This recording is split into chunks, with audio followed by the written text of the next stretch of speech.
tahanan ng Diyos sa umagang ito. Sumigaw ng hallelujah ka ba? Hallelujah! Amen! I can promise you those that stay home. May papangako ko sa inyo sa umagang ito. I really wish they heard this message. At sa umagang ito, ang mensahe ito ay para sa inyo. Because I'm going to share something with you. Sapagkat merong ibabahagi sa inyo. In fact, I'm going to prophesy something to you. Nais kong magpropesiya sa inyo sa inyong mga harapan sa mga oras. What I'm going to preach today, Ay papangalan ko ngayong umagang ito. the devil is going to attack you this week. Ang diablo ay talagang aatake sa atin itong I can promise you there's going to be some financial storms. Ang papangako ko sa inyo talaga ay siguradong mayroong pagliglig sa ating mga finances. Some physical storms. Marahil mayroong bagyo at unos sa ating pisikal na pangangatawan. So I'm going to give you some good advice this morning. Kaya nabibigyan ko kayo ng magandang pagpapayo sa umagang ito. Don't be chatting on your phone. Huwag niyong Don't chat on that phone. Get off the chit chat. Get off the huwag kayong message. magkwentuhan, huwag kayong mag-chat, huwag kayong mag-Facebook. Makinig kayo maigi sa umagang ito. And focus your eyes here on me. At nais ko mag-focus kayo sa Kanya sa umagang ito. Because what I'm about to share with you, Sapagkat may papangaral ako sa inyo, I know it works. dahil ito talaga ay napaka-epektibo. I already shared with you how the Lord healed me of cancer. Is that right? Diba na ibahagi ko sa inyo paano ko pinagaling ng Panginoon sa karamdaman at cancer?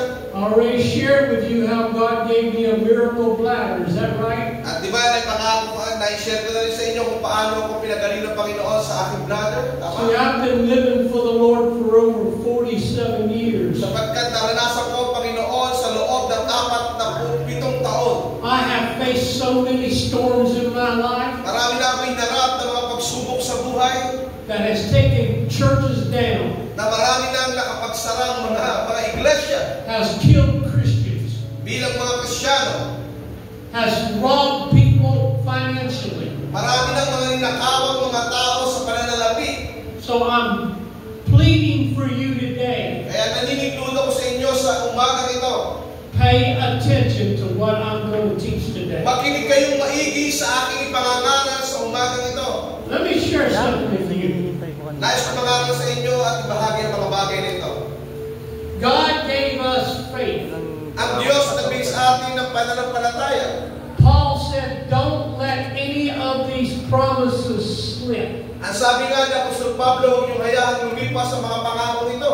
Down through the years, Taon-taon, I have known for a fact, alam ko ang katotohanan ito.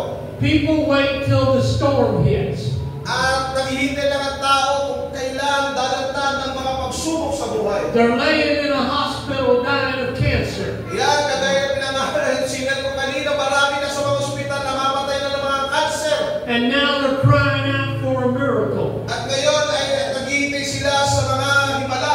Well, thank the Lord, He does miracles. Kaya salamat sa Panginoon, gumagawa na siya ng himala. Amen! Amen. But I'm going to tell you about a purpose of a miracle. Nais kong pangalan sa inyo, anong layunin ng himala? It's to wipe out old seed. Upang ito ay linisin ang mga lumang mga pagkakasala. In the book of Leviticus, Sapagkat sa aklat ng Leviticus, God had what they called every 50 years a jubilee. sapagkat sinabi rito na kada 50 taon ay nagkakaroon sila ng jubilee o pagdiriwang. Nobody planted any crops Sapagkat walang iba man nagpaplano ng mga ito. for that whole year. Sa isang taon, God declared it holy. ang Diyos ay dineklara itong banal. He did the sowing and He did the reaping. Nagbibigay siya ng pagtatanim, nagbibigay din siya ng pag-ani. But Jesus Balit si Jesus taught the master covenant. ay nagbigay ng mga bagay nito sa salitang ito.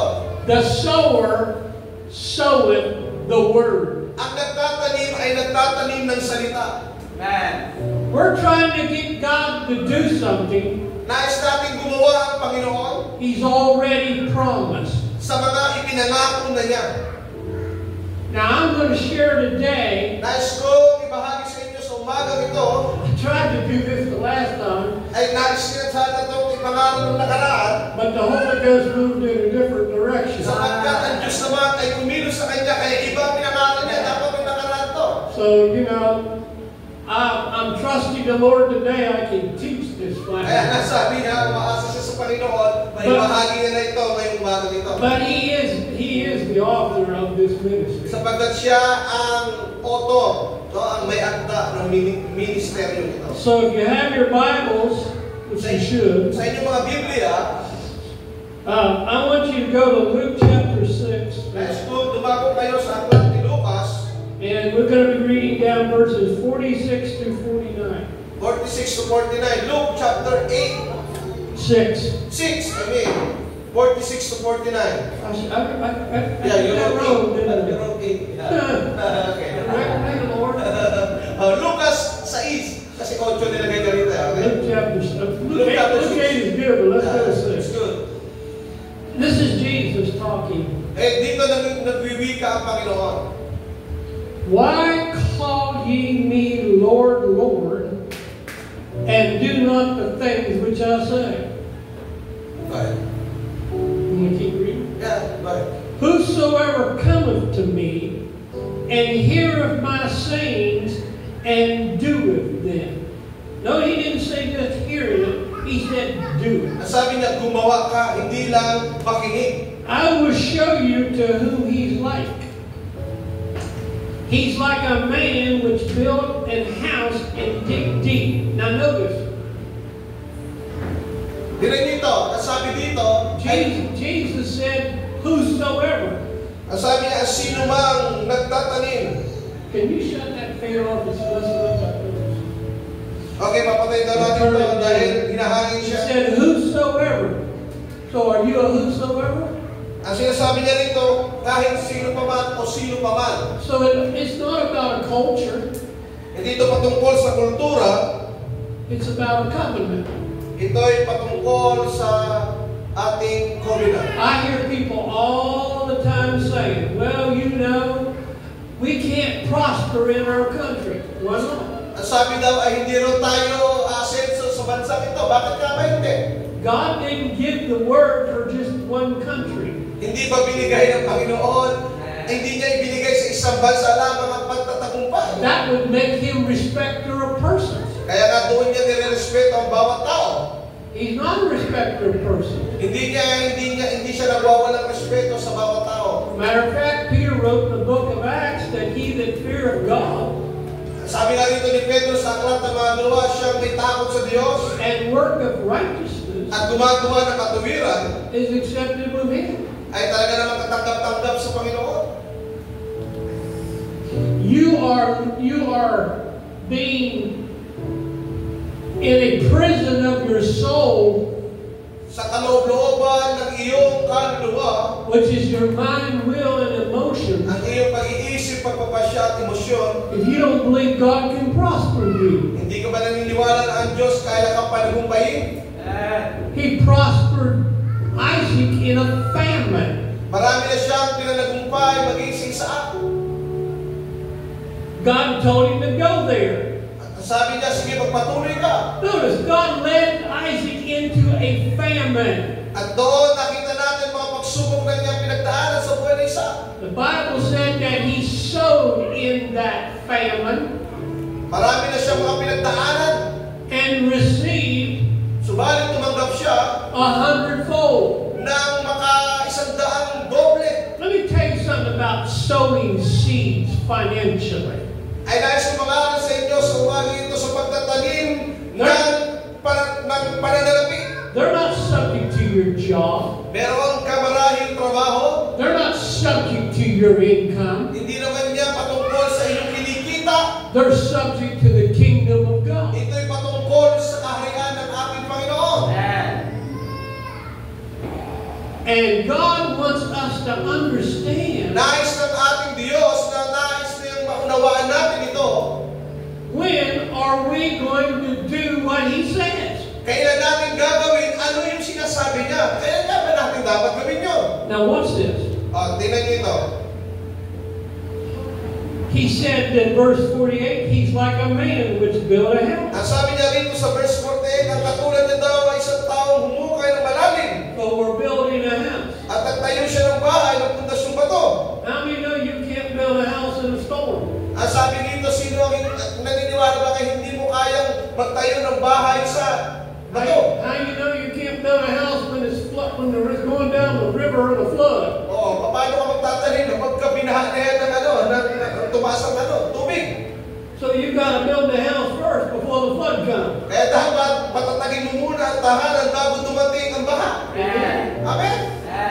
And this is what I want to let you know. At ito nais ko malaman ninyo. When you are feeling the best in your body Pag ikay naglalagay ng iyong best sa iyong katawan for healing, para sa iyong kagalingan, that's the time to spend extra time in the healing scriptures. diyan tayo magbibigay ng karagdagang oras sa pagpapagaling ng mga salita. And build that healing house. At dapat yan ay taglayin mo para sa iyong tahanan. You don't wait till the sickness comes on you. Huwag mo nang hintayin dumating pa ang karamdaman sa iyo The doctor gives you a bad report. bago ka bigyan ng masamang balita ng iyong doktor.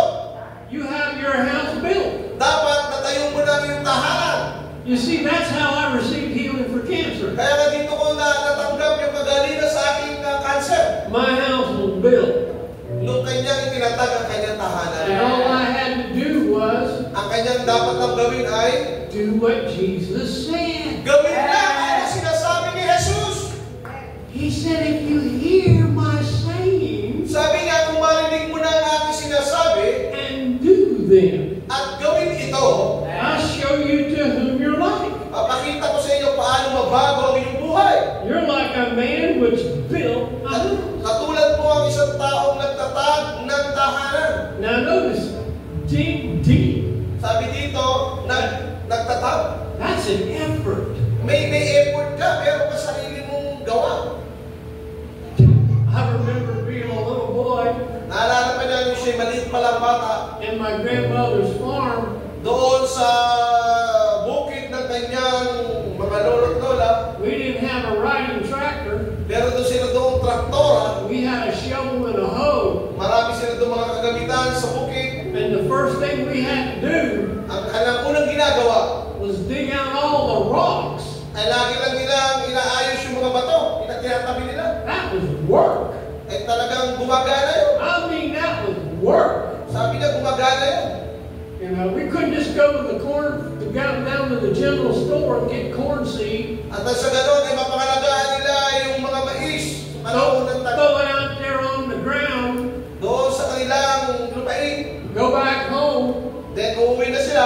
Watch TV all day. Manood na lang ng TV buong araw. Expect the corn to come up. At hihintay na lang nila na lalabas na lang yung mais. That's what a lot of Christians are doing. Yun, ganon ang maraming Kristyano. Naghihintay na lang. Maraming Kristyano ganyan. They come to church on Sunday. O, pupunta sila ng linggo sa iglesia. Hear this pastor right here. O, makikinig sa mga aral ng pastor dito. You people ought to be so on fire for God. Nawawala na ang apoy niyang mga pananampalataya sa Panginoon. I mean, He's not serving you candy. Sabi niya, hindi lang ito paglilingkod na ganito lang. I've been to candy cane herd preachers. Hindi lamang makikinig ka lamang ng pangangaral ng salita ng Diyos sa mga nangaral. You feed that little baby you got on your arm there candy all the time. Is he going to grow healthy? Lulusog pa ang bata na paninindihin mo na ng ganyan. And the Bible said to desire the sincere milk of the Word. Ang sabi ng Biblia, dapat kasain natin ang katulad ng gatas na salita ng Diyos upang tayo lumago at tumata. No, now I'm not going to, don't take this wrong, but Huwag niyo akong maliin. if I did a test right now, and just pick one of you random, just pick somebody out of this congregation and say, what did the pastor preach on last Sunday? O sige, tanungin mo daw yung katabi mo, ano pinag-aaral ng pastor nakaraan linggo? Who by raising hands can remember what he preached? Sino pwedeng tumaas daw ng kamay? What did he preach on Sunday? Without looking at your notes, what did he preach on Sunday? Ano pinag-aaral natin noong linggo? But you Message Sunday? Sino nakakuha ng mensahe ng nakaraang linggo? What did you do with that message that week? Did you work it in your life? Sa pumuhay ba daw natin ito, pinangaral ng nakaraang linggo? Faith without works is dead. Now, there's a lot of believers Maraming mga mananampalataya ngayon, who think they're on the rock. ang akala nila nakatayo na sila sa bato. But they're not. Subalit ang totoo ay hindi. You know, it amazes me. I pastored church for 10 years. Napapasok siya noon sa iglesia namin sa 10 taon. I planted it with 2 people. Ay tinanim niya roon ng 2 tao. And I would get people call me all the time. Pastor, pray for this. Inahayaan niya na may tumatawag sa kanya, Pastor, ipadalangin niyo po ito. Pray for that. Padalangin niyo po ito. And I would say, what scriptures are you standing on? Ang sabi niya, ano mga talata ang iyong pinaninindigan? And I hear in the background, honey, Narinig niya sa background, sabi niya, honey, Honey, where's my Bible? asan yung Biblia ko? See, the word is not in you. Ang salita ay wala talaga sa iyo. Let me share this with you, what Jesus said. Ipangangarap ko sa inyo, ano sabi ni Jesus? In John 15:7, Sabi niya sa John chapter 15, if you abide sabi in niya, me, manatili kayo sa akin, and my words at ang aking salita live ay nanatili sa in inyo, you, you ask what you will, Himingin nyo, sabihin nyo inyong and kahilingan, it shall be done. at yan ay mapangyayari. Now let's go to the opposite. O, tingnan natin yung kabaliktaran nun. If His word is not in you, Kung ang kanyang salita ay wala sa iyo, nothing's gonna happen. walang mangyayari sa iyo. You can cry, Pwede kang umiyak, you can beg, you can scream, pwede kang sumigaw, but that ain't gonna get the voice of God. pero hindi mo maririnig ang salita ng Diyos. God is a faith God, Sapagkat yan ay ang ating Diyos. and He will not do anything apart from faith. Sapagkat wala siyang gagawin kung ikaw walang pananampalataya. And that's a good thing, because when you operate by faith, Sapagkat yan ang katotohanan Satan can't come in there and destroy your prayer life. ay maaring masira ang iyong pananampalataya. He's an outlaw. He comes to steal, kill, and destroy. Sapagkat siya pumarito upang pumatay, manira at magwasak. Now notice this, verse 48. He's like a man which built a house and digged deep and laid the foundation on a rock. And when the flood arose, say the flood arose, Sabihin natin, tumaas ang baha. and the stream beat vehemently upon that house, say stream beat. At muling rumagasa ang tubig. And that house could not shake it. At kaya ang tahanan iyan ay hindi nawasak. For it was founded Sapagkat ito'y nakatapa upon a rock. sa bato. See, I know a lot of people who are saved, Marami na akong mga kilalang tao na sabi sila'y ligtas. filled with the Holy Ghost, Talagang puspos ng Espiritu Santo. but still being destroyed by the devil. Yun nga lang ay talagang nadadaig pa rin ng gawa ng Diablo. Matter of fact, God's Word says, my people, Kaya sabi nga ng Biblia, not the unsaved, my people, ang sabi niya, aking mga anak are destroyed ay mawawasak for a lack of sapagkat sa kakulangan ng karunungan. Kaya nawawasak ang kanyang mga anak. Now, I know pastors and preachers and apostles and prophets. Marami akong mga kilala, mga pastor, mga mangaral, mga propeta. All they do, all the time, I see them on Facebook, Nakikita ko sila, mga ginagawa nila, nakikita ko sila sa Facebook. arguing about water baptism, Ay dumana sila ng pagbabautismo sa tubig. the rapture, Marami ng mga nangyayari sa kanila. great tribulation. Maraming mga pagsubok, mga pinagdadaanan. But when it comes to handling Subalit pagdating sa paghawak sickness and disease in their body, ng kanilang mga karamdaman sa kanilang pangangatawan, financial situations, sitwasyong pananalapi, they have no faith in it. wala silang pananampalataya doon. So you can have denominations. Meron kang mga kinaanibang denominasyon. You can have study the book of Revelation. Marahil pinag-aralan mo ng aklat ng Revelation. Great tribulation. Yung matinding paghihirap na sinasabi sa aklat ng pahayag. But I'm going to tell you what Jesus said. Pero sasabihin sa inyo, ano sinasabi ni Jesus? In John's Gospel, chapter 8, 30 and 31. Sa aklat ni Juan, kabanata 8, talatang 31. He said this one word, if. Ang sabi niya rito, isang salita, John 8:31. If you continue Sabi niya, kung ikaw in my word, ay manatili sa aking mga salita, you will know the truth. ikaw na talaga ay makakatuto ng katotohanan. And the truth At yung katotohanan yan, will make you free. ang magpapalaya sa iyo, verse 32. He didn't say continue a day, Kaya nga nagpapatuloy lang siya araw-araw. 2 days, 2 araw, 3 days, 3 araw, 1 month, 1 buwan marahil, 1 year. 1 taon. He just said continue. Ang sabi niya, magpatuloy ka. Paul said the same thing in Ephesians chapter 6. Ito rin sinabi ng Apostol Pablo sa Efeso. Haven't done all to stand. Sabi niya sa chapter 6. Haven't done all to stand. Maintindihan natin ito, maunawaan natin ito. Still standing. Sabi niya, manatili kang matatag na nakatayo. So how long do you stand, Apostle? Gaano ka katagal dapat manindigan at tumayo? Till you receive. Natanggap mo niyo ba? Jesus said men ought to always pray and not quit. Sabi ni Jesus, lagi kang manalangin at huwag tumigil. Now, I don't know about you, but Hindi ko alam sa inyo, when the Lord gives me a promise, pero pag ang Diyos nagbibigay sa akin ng pangako, I'm not going to let the devil steal it from me. hindi ko hinahayaan agawin ito ng diyablo.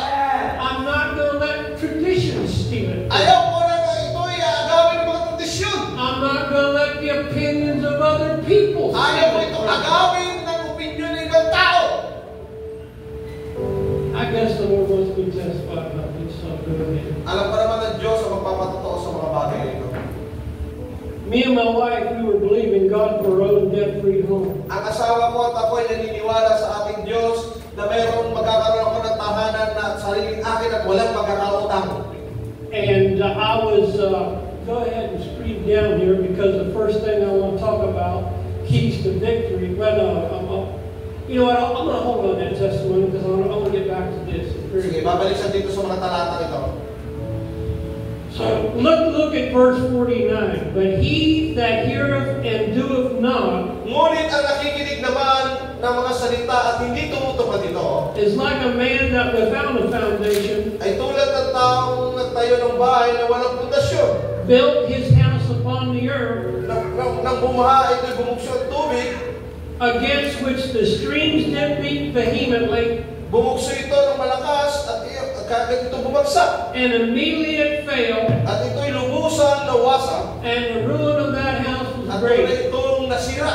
Notice it wasn't a different storm. Tingnan nyo ito, magkaibang bagyo. Now I'm going to say a very profound thought right now. Hindi ko sinasabi yung talaga eksaktong ibig sabihin nito. Tests and trials and storms of life are not defeating believers.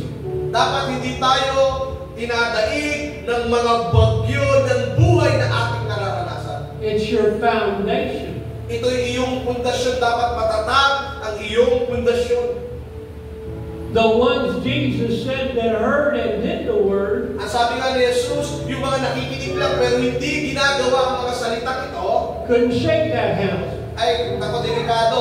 Talagang mawawasak ang iyong I'm tahanan. telling you, when I built my foundation of healing Sabihin ko sa inyo ng aking on the Word of pundasyon God, ng kagalingan there ain't no cancer devil could take me sa out. salita ng Diyos ay wala nang nanaig sa aking karamdaman maging ang kanser. Now, I know a lot of cancer devils that take a lot of believers out. Pero alam ko maraming mga mananampalataya ang dinaig na ng karamdaman ng kanser. Because they didn't build their foundation. Sapagkat hindi nila pinatatag ang kanilang pundasyon.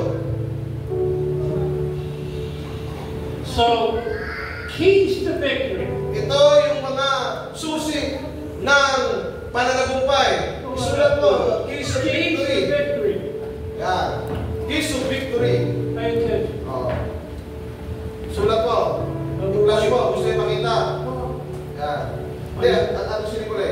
I need to get that up there. Sige, para masulat nyo, keys of victory. Yan. Keys. And then I'm going to teach Susi, you keys. how I did it and it works. Okay? Para masulat nyo daw. Gusto nyo makita. Okay.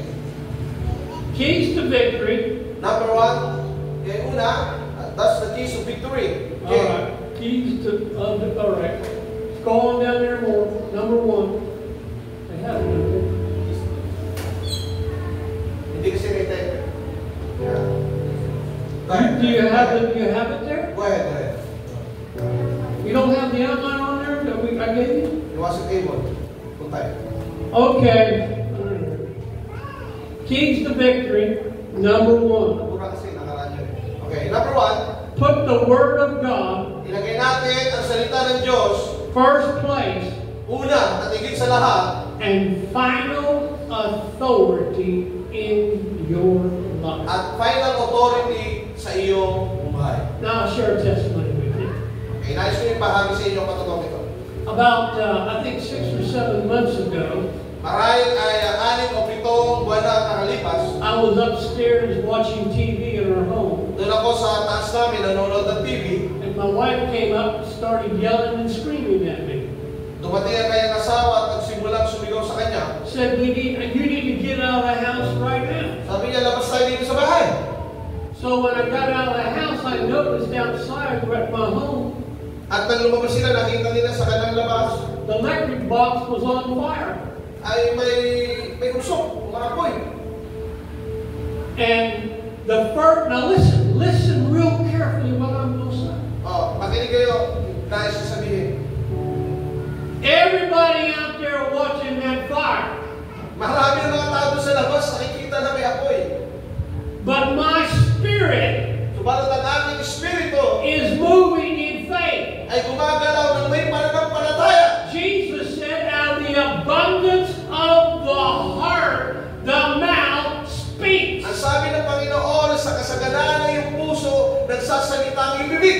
You are going to locate yourself, whether you are in faith or in fear, when that storm is facing you eyeball to eyeball. Dapat alamin mo ang iyong posisyon kung nasaan ka sa mga nangyayari sa iyong buhay, ano ang iyong pinaninindigan at pinanampalatayanan. And this came out of my spirit. At ito lumabas sa akin sa pagitan ng espiritu. I heard this out of my spirit. Narinig ko ito na nagbigay sa akin ang aking espiritu. No weapon formed against you shall prosper. Sapagkat wala pang mga bagay na nangyari at nabuo upang ikaw The Lord will redeem your life from destruction. upang ikay ingatan ng Panginoon sa mga mapaliran mga bagay. I had a crowd of people out there. Maraming mga tao na doon sa baba nakatingin. And I did this without even thinking about it. Listen, At ginawa niya ito habang iniisip ang mga bagay-bagay. you have to practice your faith. Makinig kayo. Dapat You never know when you're going to need to use it. dapat yung sa pamuhay ang inyong pananampalataya sapagkat hindi nyo alam kailan nyo ito dapat gamitin. So I pointed to that fire on that box. Kaya ka pumunta siya doon sa umaapoy na box.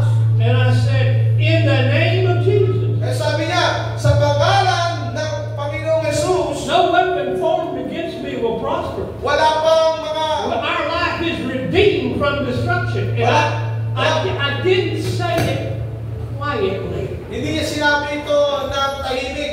Because I didn't care what anybody thought Wala akong about me. pakialam kung anong iniisip ng ibang tao. Sabi niya, wala pang mga gamit o mga bagay na makapalingira sa akin.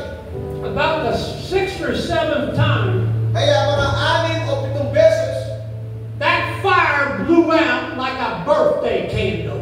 bigla na lang itong namatay ang apoy na tulad ng kandila sa sakit. And I know it was an angel because the Bible said the angels hearkening to the word. At alam ko ay gawa ito ng anghel sapagkat ito sinabi ng Biblia kumikilos ang anghel. And Hebrews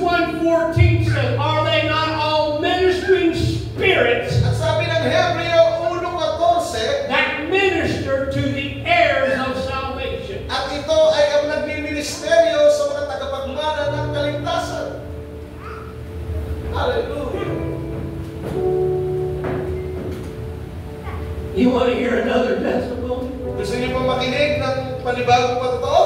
About a storm, a real storm. At tulad ng isang unos. When I was in the USA, I drove a tractor and trailer. Nung nasa US daw siya, ay nagdadrive siya ng trailer, malaking truck. The big ones. Malaking truck. You can't even have them. They're too big. Your roads are too small. Dahil hindi tayo sa kalsada natin, sa malitong kalsada natin. Sa Amerika, malapat, malaki. I was coming up a mountain. Galing daw siya sa bundok. And there was snow on the mountain. May snow kasi doon sa atin, wala. There's no snow in the mountains. And there was a little Toyota. May nakita daw siya doon sa unahan. That began to slip and slide. Maaaring dumulas. And slide down that mountain. Dumulas mula sa bundok. Now, if I put on my brakes too fast, kapag pumareno siya ng bigla, I'm going to jackknife that trailer. Maaaring mapahamak din siya katulad ng nangyayari pag daustos. Now, so here you go. Ito na nga. I'm facing the storm. Harap niya na ngayon ang unos. What was the first words that came out of my mouth? Anong unang salitang lumabas sa aking bibig? Are you ready? Handa na ba kayo? In my pathway is life and no death. Nasabi niya sa aking daanan ay ang buhay. That came out of my spirit. I didn't say, oh God, what are we going to do? Oh Lord, help me. Ito lumabas sa aking espiritu. The word has to come immediately to still the storm. Ang sabi nga, ang salita ay biglang lumabas upang patigilin. I don't have time to get on Facebook, pray for me. Oh Lord, what am I going to do? Ay, hindi ako lang nalaman. Oh Lord, bakit ganito? And I kept downshifting that truck. Mabigla niyang binaba yung ship niya sa cambio. I had an unsaved guy sitting on the passenger seat. Hindi niya sinabi na, mag-seatbelt ka. But after what the Lord did, we got him saved. Amen. But anyway, Pero alam niya na ang Diyos ang magliligtas. I'm downshifting that. I'm saying, Pinabalaan niya, in my pathway is life and no death. In my pathway is life and no death. And the Lord stopped that tractor trailer just before it hit that car. Ang sabi niya, tumigil yung pinagdadrive niyang trailer bago niya mabangga yung nasa harapan niya. It's a miracle. No, it ain't a miracle, it's the Word. God said, I'm watching over my Word to perform it. Ang sabi niya, ito ang katuparan ng pangako ng Diyos na lagi kanyang babantayan. If you don't give God some Word coming out of your heart, out of your mouth, He can't do anything for you. Pag walang lumabas sa iyong bibig ng pananalita na galing sa mga pangako ng Panginoon, hindi yan mangyayari sa iyo. So kailangan mo nang sabihin. I remember when I was reading Mark chapter 4, it's not in my notes, but I'm going to share it. Naalala ko yung nagbabasa ako sa Marcos chapter 4. The whole chapter, Buong chapter ng Mark. Jesus is talking about the sower soweth the word. Ang sabi dito, nangungusap siya patungkol sa pagtatanim ng Then he salita. said, these 5 things enter in to choke the word. Meron dito nangungusap na patungkol sa pagtatanim ng salita. That's in Mark chapter 4, verses 14 through 17. Sa Marcos chapter 4, verse 14 hanggang He said, 17. number 1, Sabi niya rito, number 1, persecution. ay merong pag-uusig. Number 2, Number 2, affliction. merong kaguluhan. Number 3, Number 3, deceitfulness of riches. may pandaraya. Number 4, Pang-apat, the lust of other things, ay ang pleasures of life. mga bagay na mga material. And number 5, At pang-5, care and worry of life. ay ang mga alalahanin ng buhay. Now Jesus taught that all day. At si Jesus ipinangaral niya ang buong araw. All day He taught the sower soweth the word. Now watch. Lagi nito sinasabi buong Pay araw. attention. Makinig kayo. Then He takes the disciples At dinala niya ang kanyang mga disipulo. and spends another hour or two Ang panibagong oras daw. expounding on it, Sabi niya, dagdagan mo pa yung oras. reminding them of it. Pinapaalalahanan sila. Oh, you got Mark 4 going down there in verse 23. Sa verse 23 ng Mark chapter 4. So Jesus is tired. Si Jesus ay pagod na. And he said, if anyone has ears to hear, should listen. At sabi niya, yung may mga tenga, may mga pandinig, makinig. Now keep on scrolling down there. Sige pa, pababa pa. Tingnan mo, mga susunod na mga talata. So Jesus is tired. Si Jesus ay pagod na. Come on, scroll down some more. Sige pa, baba pa. Towards the end of that chapter. Baba pa, sa pinakababa. So Jesus is tired. Si Jesus ay napagod na. He taught and preached all day long. Lagi siya nangangaral buong maghapon. So he says, Kaya nga sabi niya, ba't na baba pa? get in the boat. Sige, sabi niya, sige, sumakay ka dito sa bangka. We're going to the other side. Pupunta tayo dito sa kabila. Pero pagod na siya. Get in the boat. Sabi niya, sige, sumakay ka uli sa bangka. We're going to the other side. At pupunta tayo sa kabilang pampang. Now look, what happened?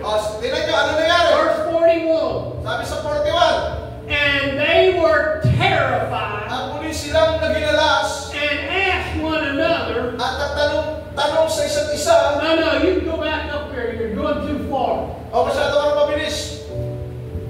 Go to 39. Punta mo na sa 39. Yan. Go back up a little further. Baba, taas Go na to ulit. 36. 36. I'll just find it in the Bible. Let's go to verse 46. I'm going to just turn over there to the Lord wants me to go into this. 36. Yeah. Okay, well, that's not the King James. I like to read the King James, but here it is. Okay, King James. I'll tell you what. Okay. It says, and when they had sent away the multitude, they took him even as he was in the ship, and they were also with other little ships. Verse 37. 37. And there arose a great storm of what? At habang naglalayag sila, inabot sila ng isang malakas na bagyo. A wind. There's a storm there, isn't it? Ando na yung bagyo.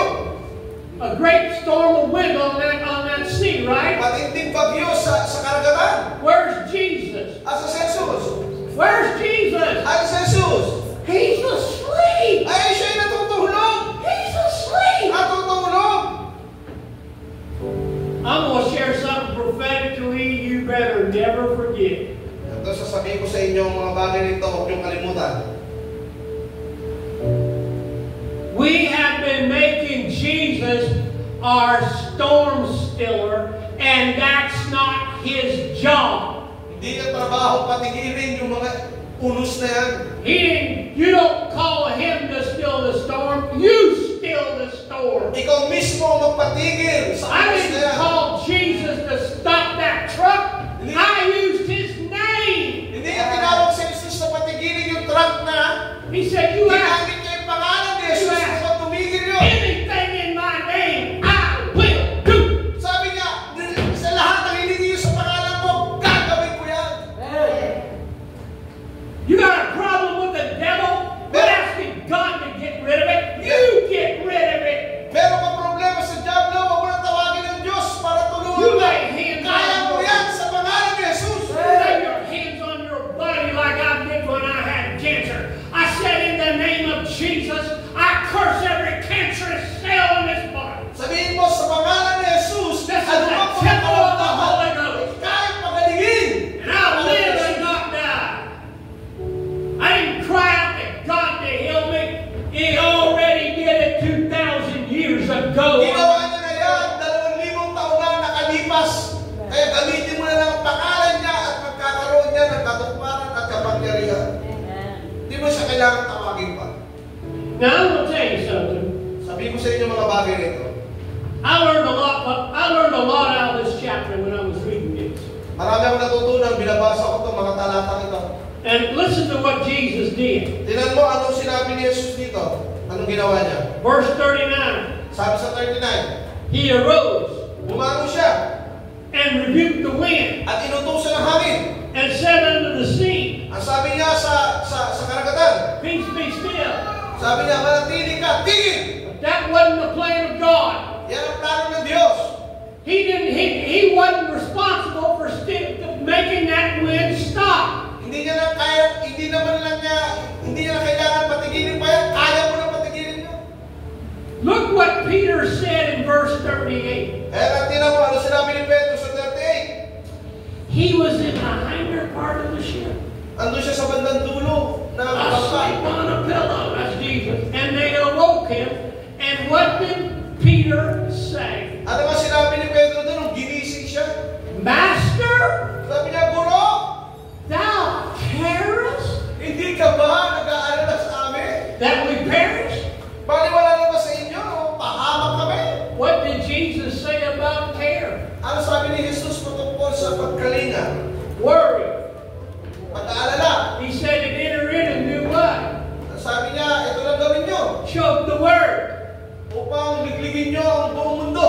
So Peter let the care come in, spoke it out, and choked the word. Kaya sabi niya, dinayaan na ng Pedro dumating It came into his eyes, sa kanyang mga mata, his mind, sa kanyang isipan, and didn't hear what Jesus said. Don't let care enter in and choke the word. sabi niya, hayaan mo itong mga bagay ito mangyari upang magkaroon ng kapangyarihan ng bawat sasabihin mo.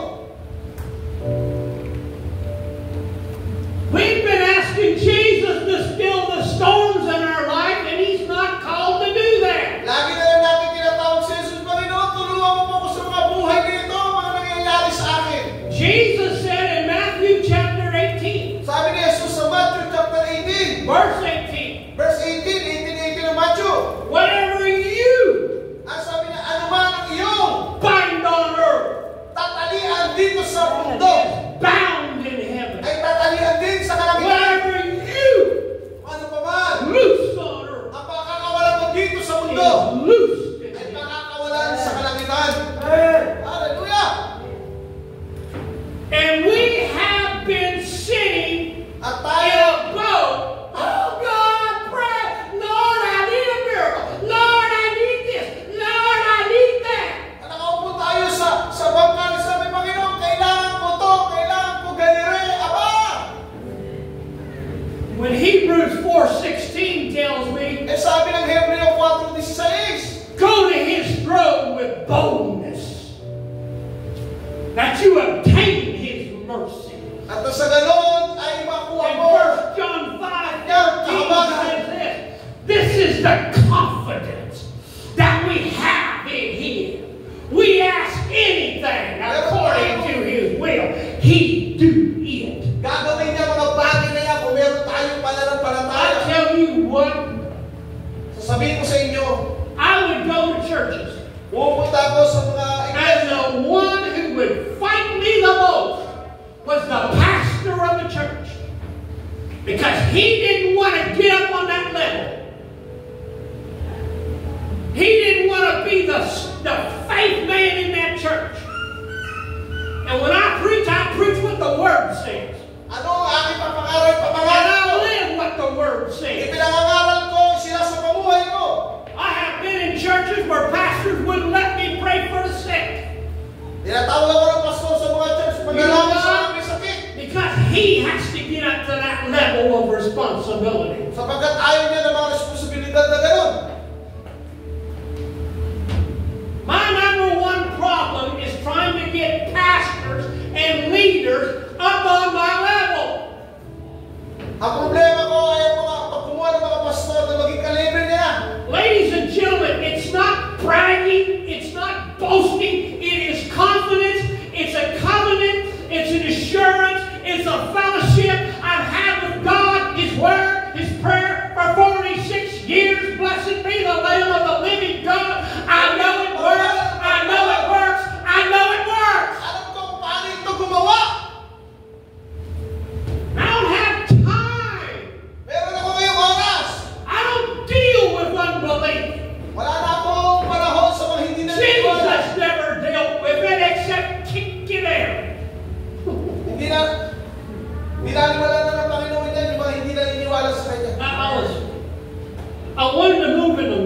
miracles on the street. And the Lord said to me, Roger, Sabi ng Panginoon sa kanya, Roger, you got to get them free. kailangan mo sila mapalaya. Free from what? You. Palayain saan? You got to get free from you. Kailangan mo sila palayain. You got to get to the place where you don't care what anybody thinks, anybody says, except me. Pumunta kasi sa lugar na kahit ano pa masabihin nila, kahit ano pa man, ang pangalan mo ay patungkol sa akin. This just happened 3 days ago. Ito na yan itong araw na nakalipas. I was at this Angels. Everybody know what Angels is? Angel? That little burger place? Angel's Burger. I went over there, you know. Pumunta mo na sa kumakain sa Angel's Burger. I thought I'd buy a couple hot dogs or something. Yeah. And this little girl started May went mali. over and pulled on my shirt. May bata na kumagano sa kanya. And I'm thinking, Talabing penge. are you hungry? Sabi, gutom ka ba? Do you want money? Gusto mo ng pera? And when the neighbor said, Sabi ng mga kasama niya ron, sir, oh, sir, Ginoo? she's mute. She can't talk and she can't hear. Devil mute. Pipe, bingi, hindi makapasalita. I heard the Lord say this. Narinig ko sabi ng Panginoon. That's not a problem with me. Hindi ang problema. So the Lord said, command that deaf and dumb spirit come out of her. Sabi niya, palayain mo yung And espiritu then ng I said, pagkabingi. I want you to say Jesus. And she went, Jesus. Sabi ng bata, Now say, Kapag salita, pipi yun. Jesus loves you. And she said, Jesus loves you. Jesus. Nakapagsalita. Nakarinig. And you're carrying the same resurrection inside of you when you go to the bank. Dapat ganoon din tayo. When you go to the grocery store. Pamahay natin, ipamuhay natin yan. Pag pumunta Now why tayo sa does labas. it work for me? Sa grocery. Because I'm hearing and doing what he said. Bakit nagaganap sa atin sapagkat ginagawa ko You get something. ang iyong sinasabi? There are miracles that have taken place with me on the street that the Lord will never let me tell anybody May about. mga himala sa mga kalsada, hindi na kailangan ikwento pati pag malaki. And I get really upset with preachers Kaya, who do videos, Facebook, for just to see the miracles, so somebody will send them $1,000. Oh, look at me, I'm so anointed. ayaw sa ibang mga mangaral na pinagmamalaki pa sa mga Facebook, yung mga nangyayari, upang matanyag siya. Ito, karoon ako nakita. Have you ever seen any of my Facebook where I've asked for a certain amount of money even though I show these miracles on here? No. There you go. What did I tell you the other day? I said, don't chase the gold, chase the gold ring. Alam mo, sinabi niya sa akin, sabi niya, don't chase the gold, but chase for the glory. Yun ang tumalim sa akin. Unahin mo ang glory, then the gold will follow. Ganda. So I'm going to share another testimony. This happened years ago. There was a person in my hometown there, one of the ladies was in our church. Papatotoo siya. She went to high school with this young man. And he committed suicide. Maaari, nag-suicide din, tao eh. Repent niya. A drug overdose. Overdose sa droga. And so she called me and let me know. Tumawag sa kanya. And the Lord said, I want you to go down there. It was in my hometown, Purpose Grove, West Virginia. Sa lugar nila yun. And the Lord said, go down there and pray for him. Sabi niya, ipanalangin mo yung tao yan. So I walked down there to Canyon Park Memorial Hospital. Pumunta siya ron. I walked in there and I asked the nurse, what room was that man in? Sabi, And that was there. So I walked in there and I noticed he wasn't in the room. sabi ng nurse, sa ganito, so pinuntahan niya ron. He's laying out there dead with the sheet over him. Nakita niyo doon. I'm thinking, Lord, Sabi niya, Panginoon, I'm too late. ay, ano na siguro? So I'm walking back to the hospital, and the Lord said, Lumakad na siya. what about I told you to go down there and pray for him. Di ba sabi ko, pumunta ka ron, panalangin mo siya. I'm thinking, he's laying there dead. Sabi, ano doon? Nakahiga na siya doon. And the Lord said, have I ever sent you anywhere that I didn't move? Sabi ba Panginoon na, I thought you said you were available for me. Akala ko ba lagi ka available sa akin, sabi ng Diyos? So, hey, Jesus said, why do you call me Lord, Lord, and do not the things that I say? Sabi ni Jesus, bakit mo ko tinatawag Panginoon, Panginoon, pero hindi mo naman sinusunod yung sinasabi ko? So I walked over there. At bumalik siya doon. No, I didn't shout in the name of Jesus. Hindi sisigaw sa pangalan ni Jesus. Tumayo ka dyan at lumakad. I just quietly laid my hand on top of his head. Tahimik lang siya, pinagtungan niya ng kamay.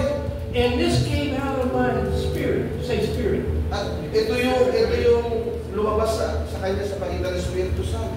I heard the Lord say in my spirit, command the spirit of death to come out of him and the spirit of life to come in him. Narinig ko na sabi ng Espiritu sa akin, ipanalangin mo buhay at umalis ang Espiritu ng kamatayan. As soon as I did, he screamed at the top of his voice, I don't want to go to hell, Jesus save me! At bigla siya sumigaw, ayaw ko mapunta sa impyerno, diligtas na ako ni Jesus! Now, I walked out, the Lord said, you're done, Roger. Now, I didn't go to church that Sunday and say, woo, guess what happened in Camden Park Memorial? Hindi siya pumunta sa church at nagmalaki na, alam niyo ano nangyari? Ganito, ganyan. The Lord raised somebody from the dead. Ang Diyos ay nagpagaling ng ganito, ganyan. Hindi siya nagmalaki. You want to know the truth? Alam niyo, gusto niyo malungkot. I did everything I could to stay away from this guy. Ito ang katotohanan, itong ginawa ko. I didn't want to take credit for nothing. Ayoko bigyan ng kredito yung ginawa ko at ako matanyag. We are not on the advertising business. Wala tayo sa advertising business. Hindi ang negosyo natin. But for a long, his friend, that sister in my church, kept working on him and working on him and working on him. Finally, I got to talk to him. And I hardly ever share that testimony. Loki lang siya sa mga testimony niya. Hindi niya kailangan magpatanyag at magpasikat. Dapat ganyan din tayo. Kasi iba lagi. Naka-video lagi. Nasa Facebook lagi. Di ba? Kaya nag-advertise. We are not in the advertising business. Hindi natin kailangan pala. So number 2, to keep your keys to victory, Pangalawa, sa mga susi ng tagumpay. your spirit strong in faith every day. Panatilihin mong matatag ang iyong espiritu sa pananampalataya araw-araw. Faith cometh by hearing, Ang and pananampalataya by hearing the word of God. The more you hear it, the more faith comes in. The less you hear it, the less faith comes in. That is a spiritual force. It's feeding you. ang pananampalataya nakakamit sa pakikinig at sa pakikinig I sa asked salita the ng Diyos. Lord one time, what's it mean, God, when you say preach the word in season and out of season? Ano na ibig sabihin? Ay pangaral natin ang salita ng Diyos sa kahit anong kapanahunan. He said, Roger, preach it when they don't want to hear it. Sabi niya, Roger, Preach it when they get mag-aral mad. ka kahit hindi nila gusto. When they get mad at you. Kung galit sila sa iyo, mag-aral mo yan. Preach it when they say, I don't want to hear no more about that. Kung ayaw nilang parinig ang mga bagay na yan, mag-aral ka pa rin. You definitely need to hear it. Dapat yun itong marinig. Proverbs 18:14 says, 18:14, Proverbs. in the Message translation, a healthy spirit, say healthy spirit, Sabihin mo, help in the spirit. conquers adversity. That conquer adversity. But what can you do when the spirit is crushed? Pero anong gagawin mo kung bagsak ang iyong espiritu? Now this is vitally important. Napakahalaga nito, mga kapatid. Once you hear careful, are you getting something out of this today that help you raise your hand? Taas yun yung mga kamay. Not helping anybody, I'll just go lunch then. No, just kidding. How many is it helping right now? Sino healthy kayo? Mga panahon ito. Taas natin. This is the biggest key to faith. Ito yung The biggest key to faith. ito yung ng ating pananampalataya. Faith has to operate Dapat ang pananampalataya ay gumagawa in your heart, sa iyong puso out of your mouth. at maging sa iyong bibig. In your heart, Sa iyong puso out of your mouth. at sa iyong bibig. In your heart, Sa iyong puso out of your mouth. at sa iyong bibig. Don't talk about the problem, Huwag ka magsalita patungkol sa mga problema the pressure, o mga suliranin the storm. o sa mga unos. What did I do when I had that fire on that electric box? Anong ginawa ko? Nakita ko yung apoy doon sa electric box. I didn't talk about the fire on the box, did I? Hindi siya nag-usap doon sa apoy na yun. Hindi siya nataranta. I talked about the promise. Nangako siya, nagsalita God's siya sa promise. salita ng Diyos. God's covenant promise. And look, Nangako ng Panginoon. that it's impossible for God to lie. Kapagkat walang imposible sa Panginoon. Now, I'm going to share something. And I'm guilty of it. Meron na naman ako sa inyo. I'm guilty of it. I admit it. I'm extreme. Maaaring extreme ako. But I'm also extremely free. Sapagkat ako rin naman ay tunay na pinalaya na. I'm also extremely healed. At ako talaga ay tunay na And pinagaling na. extremely blessed. Pinalaya na.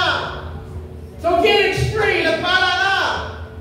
Don't be the normal Christian. Huwag ka lang maging ordinaryong Kristiyano. Be the one that says when you walk in a room, Dapat maging tunay ka pananampalataya na nagsasabi pag naglalakad ka sa somebody kanto. lying in a bed sick of dying of cancer, Maaaring may mamamatay na ng cancer dahil sa karamdaman. boy, I got good news for you. At sabihin mo, ay may maganda akong balita sa iyo. Praise God, I know Jesus is a Pahingin healer. ang Diyos sapagkat ang Diyos ay buhay. Bless God, I'll lay my hands on you and you believe in the name of Ika'y Jesus. maniniwala. You'll spit that cancer. Mananalangin tayo ng kagalingan sa cancer mo. I learned this years and years and years. Natutunan ko na ito sa paglipas ng mga taon. I even read it in the book of Peter. Nabasa ko rin sa aklat ni Pedro. He said, we are a peculiar people. Ang sabi niya, tayo ay kakaibang mga nilalang. In other words, we're strange. Ang sabi doon, kakaiba tayo. You should look strange to the world. Dapat kakaiba tayo sa mundo. I'll tell you, some of you should look strange to the church. Maaari tayo rin ay kakaiba rin dito sa iglesia.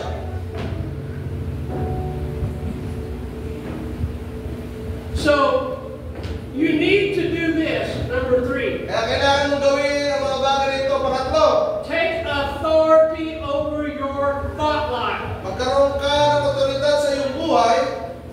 To refuse, say refuse, Sabihin mo, refuse. to let thoughts of doubt, fear, Mga pagdududa at takot, i-refuse mo. and unbelief Sa kakulangan ng pananampalataya to enter into your mind, na ito ay papasok sa iyong isipan to come out of your mouth. at lalabas sa iyong bibig, alisin mo na yung mga negatibong mga bagay. Let me tell you something about the devil. May sasabihin naman ako sa inyo. First off, he believes and trembles. The devil believes and trembles. Alam mo, ang Diablo, naniniwala rin, nanginginig pa nga eh, sabi ng Bible. He knows the word works. Pero hindi niya alam ang salitang pagkilos o paggawa. Number 2, listen. O, makinig kayo, pangalawa. If all the devil has Meron din ang mga Diablo. is deception. Ang meron sila ay ang pandaraya na. He tries to convince you and me Kukumpisin ka niya, tayo, that God's word is not true. sasabihin niya sa iyo, ang salita ng Diyos, hindi totoo. Kasi mandaraya nga siya. If the devil can't deceive you, Pero kung hindi ka kayang dayain, biglangin ng Diablo, he can't defeat you. hindi ka rin niya kayang daigin.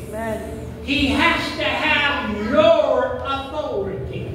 Meron ka dapat authority.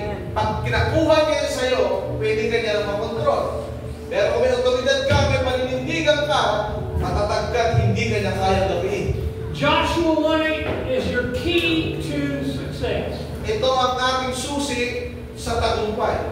If thou shalt meditate Ang sabi ni Josue, in the word pag nilay-nilayan mo ang salita niya, day and night, araw at gabi, and observe at tunay na tingnan mo or act on, ang mga bagay nito sa Joshua 1:8, then who's going to make your way prosperous? God or you? ang sino magbibigay sa ng tagumpay? He's already ordered it. Ikaw ba o ang Diyos? What did he tell you to do? Ano sinabi niya dapat mong gawin? Meditate Meditate on the Word sa salita, day and night. umagat gabi. I know a lot of people, Marami akong alam ng mga tao. preachers especially, Maraming mga tao are real good about teaching on giving. ay magagaling mag-aral But they don't give nothing. They talk about bring your tithe. pero hindi sila So, nagbibigan. but then they don't give anything. How do you know that, Apostle? Because 95% of my counseling were preachers. Sapagkat nangangaral ako All over the world, the issue is money. 95% na sa buong And mundo. then I tell them what to do, Lagi ang problema ay pananalapi. and they don't do it. At ito sinasabi ko pero hindi nila ginagawa. Do you believe the words of Jesus? Or Naniniwala ka don't kayo you? sa salita ng Diyos o hindi? What does Luke 6:38 say? Ano sabi ng Lucas 6:38? Give, Sabi magbigay ka and it shall be given. at bibigyan din sa'yo. Pressed down Siksik, and running over. biglig at umaapaw. 2 Corinthians 9:6. Ikalawang Korinto 9:6. He that soweth sparingly Siya nagtatanim ng sagana shall reap sparingly. ay aanalin ng sagana. But he that soweth bountifully Pero siyang nagtatanim ng masagana shall reap ay bountifully. sagana rin ang aanihin. See, I learned to sow bountifully. Natutunan ko magtanim ng That's masagana. how I got a debt-free home. Kaya meron akong tahanan na wala ng utang. I learned to sow bountifully. Natutunan ko magtanim That's ng how I sagana. have a debt-free Kaya car. meron akong tahanan, meron akong sasakyan, wala ng pagkakautang. I can promise you something. Meron na kayo magpangako sa inyo. 46 years of ministry, 46 anyos na sa pagpiministeryo. preaching all around the world. Nangaral na sa maraming mga bansa. I have never, Hindi ko pa naranasan put pressure na magkaroon ng pressure on people sa mga tao to give. upang magbigay. I have preached in churches where pastors didn't do nothing for me financially. Hindi siya humihingi ng mga pananalapi sa iglesia kanyang pinangangaralan. And I'd walk to my car. I'd walk out to my car. Not even get an offering from the preaching like I did, laying hands on the sick people, getting healed. I walk to my car, ladies and gentlemen. Guess what? Nagkaroon siya ng sasakyan pero hindi niya ito hiningi kanino pa man. Members of the church say, you know what, Brother Roger, we were thinking about putting that in the offering, and the Lord said, no, put it in His hand.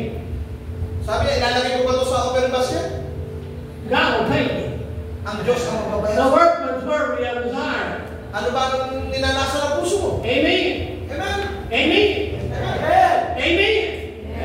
And that's why Kaya nga, I can preach nangangaral ako with so much boldness in the Lord. ng may katapangan sa Panginoon. Nobody owns me but Jesus. Sapagkat wala akong pinagkakautang kahit kanino man maliban kay Jesus. That's right. It'll work for any of you. Are you listening to me? Kaya pa rin ang kumilos at gumawa sa kahit kanino This sa atin. word will work for anyone sitting here today that will just do what Jesus said. Hear it and do it. Hear it and do it. Hear it and do it. Hear it and do it. Hear it and do it. Hear it and do it. I got a scripture. I was praying. Meron ang mga talata na Talking to nananasa. I have a preacher friend of mine. Meron ang kaibigang nangangaral. Borrowed money for a $1.5 million home in the USA. Nangutang ng 1.5 milyon A 30-year note. para sa kanyang 30 taon. Both of his wife and husband were making $100,000 a year. Kumikita sila ng 100,000 a year lang ito magkasama ito. And still living paycheck to paycheck. At hinihintay sila ng mga cheque para magbayad. And I was preaching in this church and I walked in his home. At nag-aral ako doon sa kanilang church, doon sa kanilang bahay. And the Lord said, tell them, I'm going to pay off their house. Ang sabi ng Panginoon sa kanila, sabihin mo sa kanila, bayaran mo. But you know what they did? Anong nangyari? Put another mortgage on their home. Dug a deeper hole. And God was going to pay off that house. At ang Diyos ay nagbayad doon sa tahanan kanilang inutang. And then He's working on me. This preacher working on me. Ito mga karoon na ito, kasama niya, gumagawa. Saying, you know, Apostle Roger, I'm going to pray God give you a good credit rating so you can borrow money to buy a home. O sabi niya, Apostle Roger, alam ko, bibigyan ka ng Panginoon, nakakayahan, pangutang ng mga bagay na ito. So I'm putting the Word of God first place and final what? Sabi niya, ganito. Authority in my life. Sabi niya, ako may authority sa buhay kong ito. So I find this scripture in Romans 13:8. At sabi niya, nakita ko ito sa Romans 13:8. It says, "Oh no man anything but the love." O sabi niya, huwag kang magkaroon ng ibang pananagutang malibang umibig sa isa't isa. Then I read the Amplified and it was even stronger. Keep out of debt. People say, well, as long as you make that payment. Paano mo nagawa? Bayaran yung mga bagay na yun. Well, you still don't own that home. The bank does. They're just giving you permission to live there. Sabi niya, binigyan ako ng permission para meron. Now what's the word? Say, what's the word? Okay naman ito, ang salita. So you know, my wife is pressuring me. She's telling me, go get a loan, go back to the USA and get a loan. And the Lord said, no. Sabi niya, umalik ka sa Amerika. I'm fighting my wife. She's not a problem with me. So I sit her down in the kitchen and I said, okay, come here. Come here. You don't understand this, but I do. Hindi mo na unawaan to eh. We don't need to be need-minded. We need to be seed-minded. Hindi na natin kailangan ng pera ang pananalapi. So the Lord spoke to me about a certain seed to plant. Kasi nangusap sa akin ng Panginoon sa mga panahon. Now I'm giving not sparingly. Hindi na siya nagbigay ng sagana lang. Bountifully. At talagang sobrang sagana. Now, I had a bunch of money. I saved up, could have made a down payment for a home, but the Lord said, no, sow that money. Sabi niya, itanim mo yan.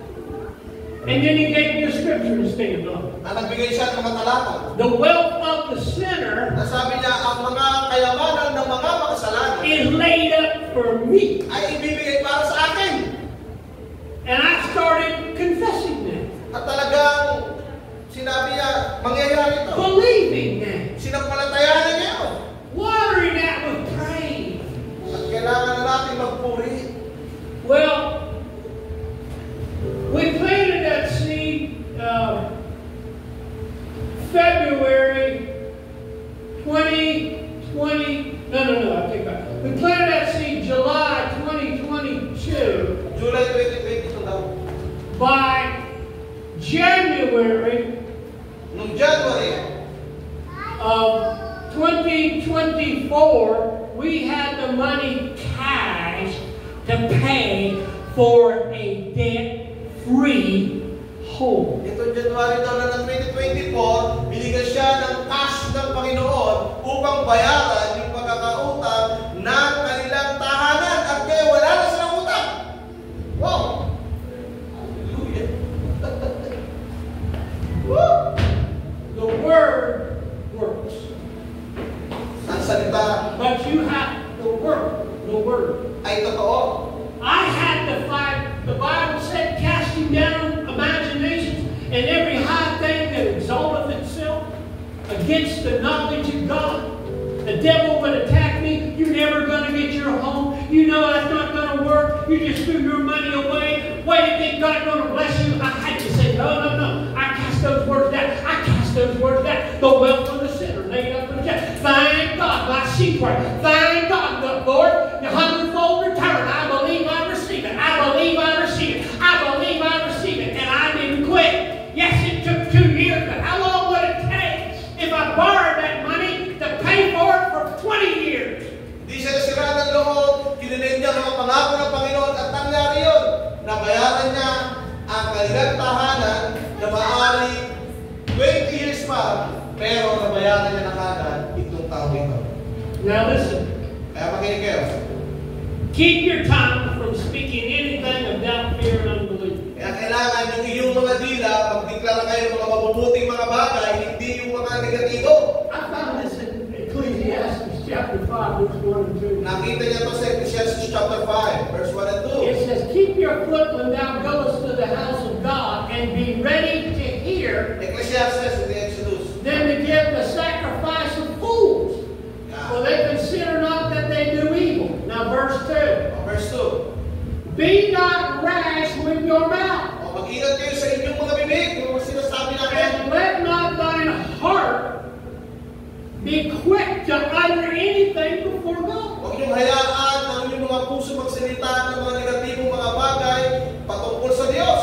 For God is in heaven, Sabagat ang Diyos ay nasa kalangitan, and thou upon the at earth. tayo ay nasa lupa. Therefore, Kaya nga, let your words hayaan yung iyong mga salita, be few. kakaunti lang, ibig sabihin mo magsalita ng marami You know, when I was na negatibo. studying the life of Jesus' ministry, Nang pinag-aralan ko ang pangyayari sa buhay ng when Jairus came to Jesus, si Jairus ay lumapit kay said, Jesus. my daughter lieth at the point of death. Sabi niya, ang aking anak ay mamamatay na, sabi ni Jairus. Come lay your hands on her and she will live. Sabi niya, patungan mo ng kamay at sa ganun siya gumaling. Jesus just said these few words. Sabi niya, konti na sinabi ni Jesus. Fear not. Makinig kayo. And believe on. Sabi, sampalatayan mo lang. Fear not. Huwag ka matakot. Believe on. Maniwala ka lang. Fear not. Huwag ka matakot. Believe on. Maniwala ka lang. Now, when he got there, Napapunta niya roon, she was already dead. patay mo na, patay mo na. Jewish custom is that when somebody dies, you have to mourn for them for 3 days. Eh, sa customary nila, 3 days. namatay. That's Jewish law custom. Sa mga Hudyo, naglalamayan na 3 araw. They're weeping and crying and mourning. Oh, Jesus! Kaya nag-iyakan na sila ng umaga. Patay na po. Iiyakan na. And Jesus said, Pero sabi ni Jesus, she ain't dead, she's asleep. eh sabi niya, hindi yan patay, natutulog lang. And then they said, are you crazy? Sabi niya, nabubuang ka na. She dead! Patay na yan eh. You know what Jesus did? Ano ba ginawa ni Jesus?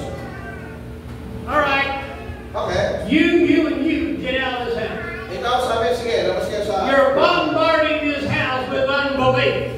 Kayo ang mga hindi naniniwala, sige, labas na. You're talking death, you're talking grief, and I can't move in this. Nagsasalita kayo ng mga negatibong mga bagay patungkol sa kamatayan, hindi ako makakilos dito. So he got him out of the house. Kaya sabi niya, sige, magsilabas kayo. Mga nega, pinalabas. Then he brought in Peter and James, Sa pasok na lang, sila Santiago, sila Jairus and his wife, Jairus and and what his wife. happened? At ano nangyari? He raised her from the dead Binuhay niya ang bata. because of the unity of faith. Sapagkat dahil sa pagkakaisa ng pananampalataya. Jesus said in Matthew 18, verse 19, 20, if any two, we got 2 people here, Meron ba 2 tao rito? more than 2 people in here? Oh, may 2 tayo. Dami natin eh. If any two shall agree Sabi kung pinagkasunduan ng 2 tao, as touching anything, ang mga bagay-bagay, where 2 or 3 may 2 o 3, are gathered ay nagkakatipon in my name. sa aking pangalan. Are we here today gathering in the name of Jesus? Oh, nandito tayo nagkakatipon sa pangalan ni Jesus. Bible, sabi ni Jesus, if you agree, kung kayo ay 2 or 3 of you, magkakasunduhan ng it dalawang shall ito, be done of my Father in heaven. at ito ay sisenyohan ng aking Amang nasa langit. Again, a person comes in a prayer line for healing. O meron taong lumapit sa kanya para pamanalangin ang kagalingan. I say to that person, Ang sabi sa taong to, do you believe the Lord can heal you right now? naniniwala ka ba na pagagaling ka ni Jesus ngayong mga oras nito? Well, I just don't know. See, Sabi niya, you're not in agreement. hindi ko alam.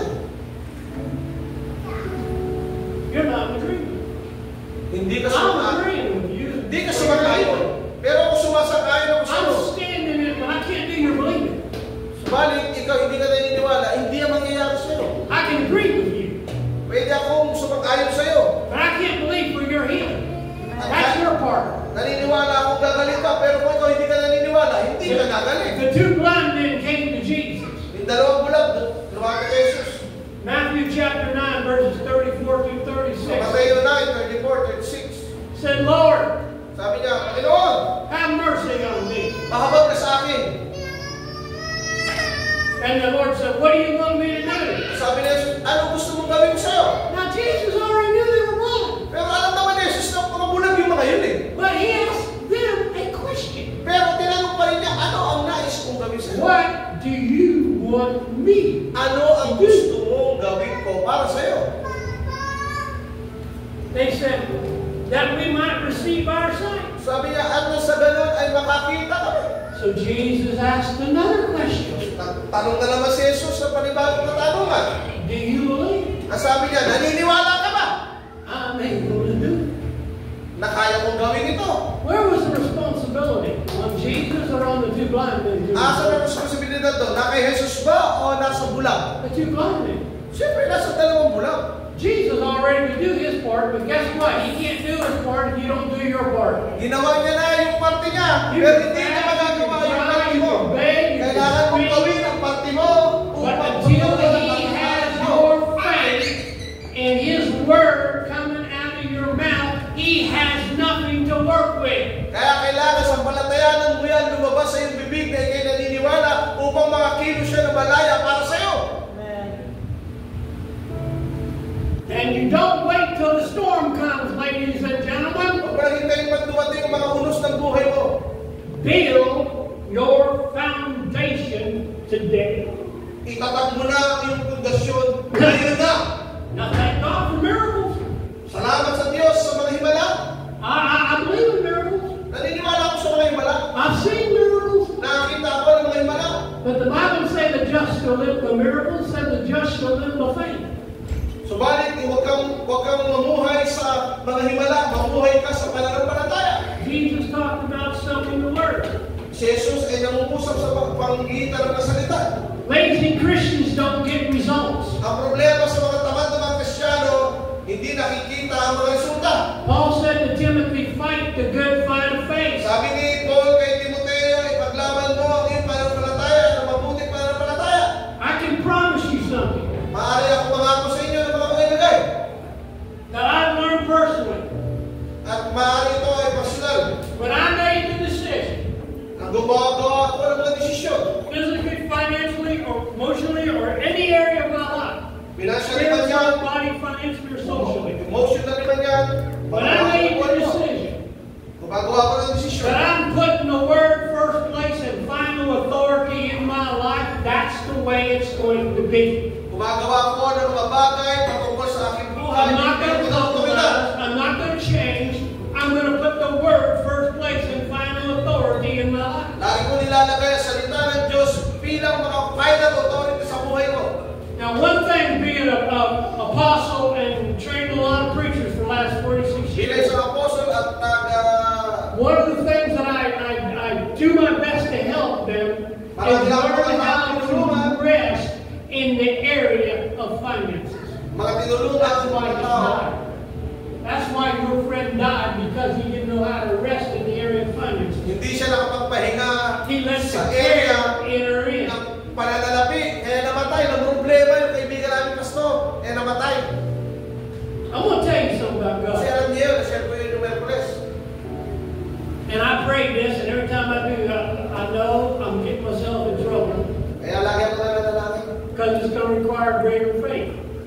kailangan po ng I was pananampalataya. laying on my bed, praying not too long ago. A few months ago, I said, Lord, Nanalangin siya ng ilang mga buwan na, sabi niya, Panginoon, I need vision. kailangan po ng pamitain. And as sure as I said that, God said, okay, I want you to do this and this and this.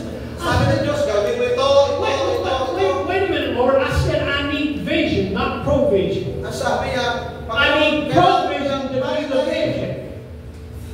Hindi pala nalapi. Ito, binigay sa kanya ng Can I Panginoon. tell you what I'm believing God for right now? Are you ready? Handa na ba kayo? I'm going to tell you why. Sasabihin ko sa inyo, Because several times I was trying to come in here and they always had that COVID lockdown. kung pumunta ko siya rito, panahon ng COVID at lockdown You yun. got to wear a mask. Alam niyo naman yun, di ba? I got to the place where Kailangan ko pumunta sa I had lugar a straight talk with the Lord. na kaya kong mangusap sa I Panginoon. talk straight with God. Nangusap ako sa Panginoon. I get invitations every day May mga imbitasyon ako to araw-araw. go preaching all around the world. O pamangaral sa buong mundo. And I told the Lord, At sabi ko sa Diyos, I am never again going to go on a plane hindi ako pupunta sa mga pagpaplano ganito where I got to wear that diaper over my face. na ako'y mamamatay I'm redeemed. sa mga bagay na yan sapagat ako'y iniligtas na. Ako'y Now, if niligtas. you want me to preach in Africa, and if you want me to preach in India, and if you want me to preach in Pakistan, and you want me to preach wherever, then get me a jet. Kahit saan mo utusan, pumunta sa India, sa Africa, So bigyan mo I ko ng got jet. enough faith out there for a jet. Bigyan mo ko ng jet para makapunta roon. Well, how are you going to get the money? I don't know, and I don't care. That's not my care. Paano mo I kukunin ang put pera? that care over on the Lord. That's His responsibility. Kaya ako ng Diyos ang kumilos doon, ang Diyos na gagawa doon. Just like when I started a ministry with $5 in my pocket, one place to preach on the Greyhound Bus. Kaya nagpasimula ako, meron lang ako limang piso sa aking Had pusa. no Pero money. nagpasimula ako, wala akong pera noon. But I got from state to state Pero pumunta ako sa mga lugar-lugar. preaching the gospel. Nakaral ng mga mabuting balita. Just when I needed to get my first debt-free car. Kaya doon ko nakuha ang unang kotse ko na wala ng utang. Preached 3 weeks in this church. Nangaral ako ng 3 linggo doon sa iglesia ngayon. Offerings over $300. Binigyan lamang ako ng $300. There's a man here at this Full Gospel Businessmen Fellowship meeting. Meron doon sa church na yun ng full gospel. Told me to go to Africa. Sabi niya, punta ka ng Africa. And the Lord said, send that man to Africa. At sabi niya, sige, pupunta mo sa Africa. I saw I was going to give him an offering. Kaya nagbigay ko ng offering. And the Lord said, I didn't take him an offering. I said, send him to Africa. At sabi niya, sige, padala mo yun sa Africa. And what Jesus said, Pero ano sabi ni Jesus? whosoever heareth my saying Siya ang mga nakapakinig na aking salita. and doeth them. At gagawa ng mga bagay na yan. And I said, Lord, do you know how long it's taken me to get $300? Panginoon, Lord, I slept on the floors of churches. Lord, I preached, but all they gave me was a bottle of pop. $300 looks like $3 million to me, Lord. paano magkakasya yung $300? He said, what's your greatest need? Sabi niya, ano bang pangangailangan mo? I said, a car.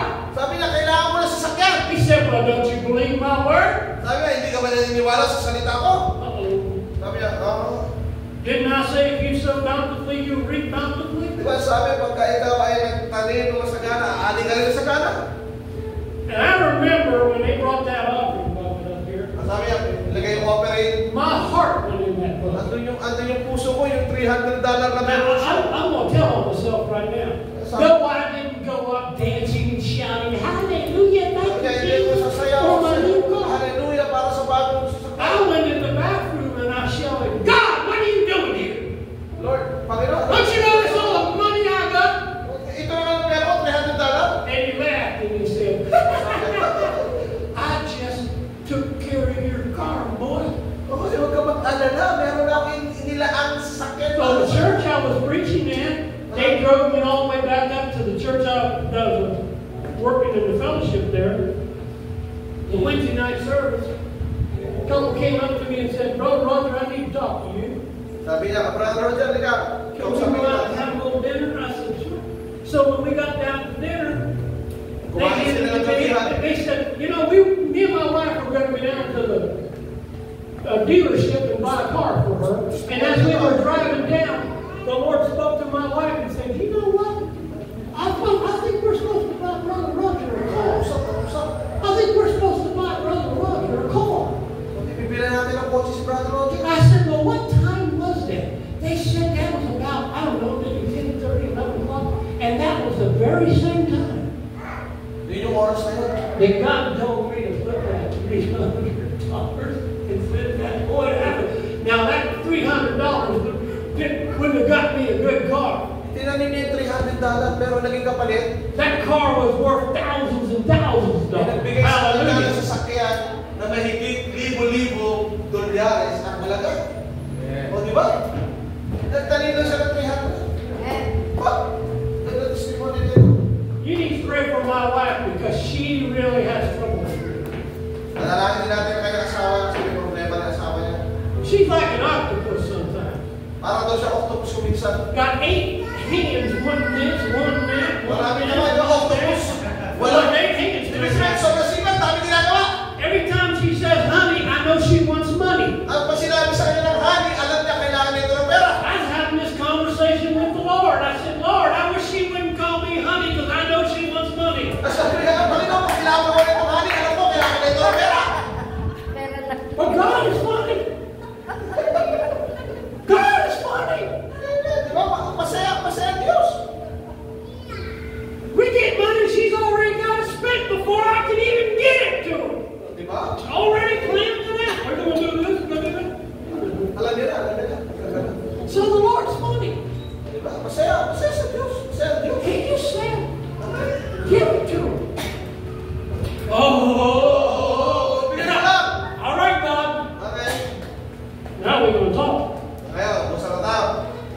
Because she has a lot of hands out there in that office. Kasi sobrang sipag, ang dami kamay. Parang octopus daw. Here's that hand here. Dami. Here's that hand here. Here's that hand here. So, the Lord told me something. For you husbands, you better listen to what I'm going to say. Kailangan makinig ka sa asawa mo. Sabi niya talaga. He said, I didn't call you to provide for her. I called you to love her like Christ loves the church. Tinawag kita upang mahalin siya katulad ng pagmamahal ng Diyos sa iglesia. That is our covenant responsibility. Ito yung ating pangawang responsibilidad. Amen? My wife, you know, I'm a giver. I'm a giver because I know God is a giver. You know, people that really get blessed with prosperity and do it right give a lot.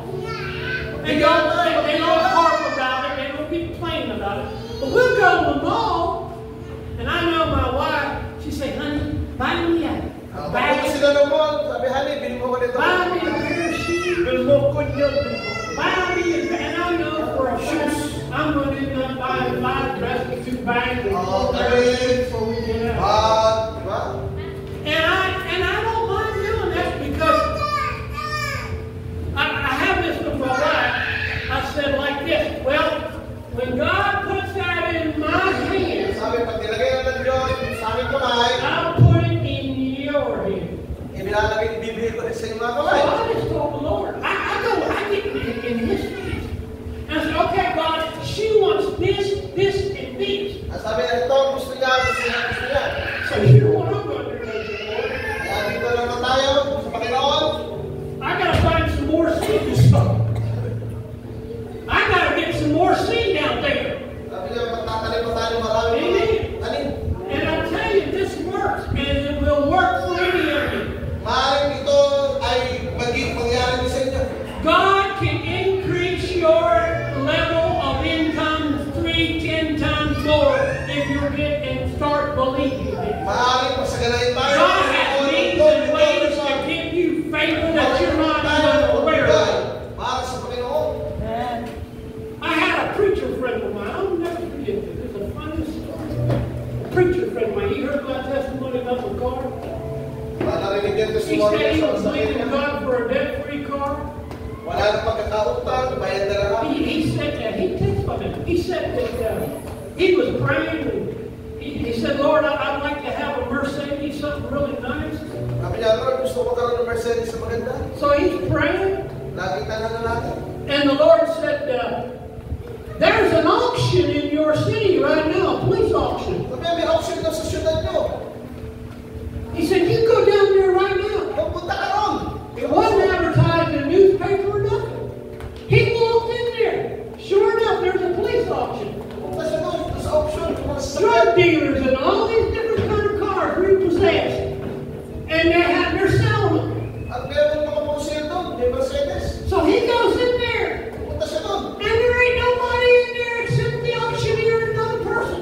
Wala ibang tao doon, kundi yung auctioneer tsaka yung isang tao lang. Now, when they have a state auction, it's a final thing.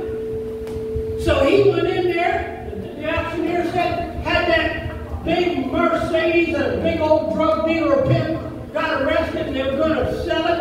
O sabi niya, dito ba, may sasakit ng Mercedes They said, Benz. how much would you bid on this car right here? Magkano mo bibili itong sasakyan na to? He raised his hand. Taas ko siya ng kamay. He said, I'll bid $5 on this. Sabi niya, bibili mo lang ng $5. Well, the auctioneer said, Ang sabi ng auctioneer, anyone out there bid on it? There ain't nobody else here but him. eh meron pa ba rito? Tataas He ko. goes, once, twice, sold. So, wala ibang tao eh. Siya lang eh. He got a car for $40,000 for $5 because he heard the Lord. $5 nila nabili yung Mercedes Benz. Diba?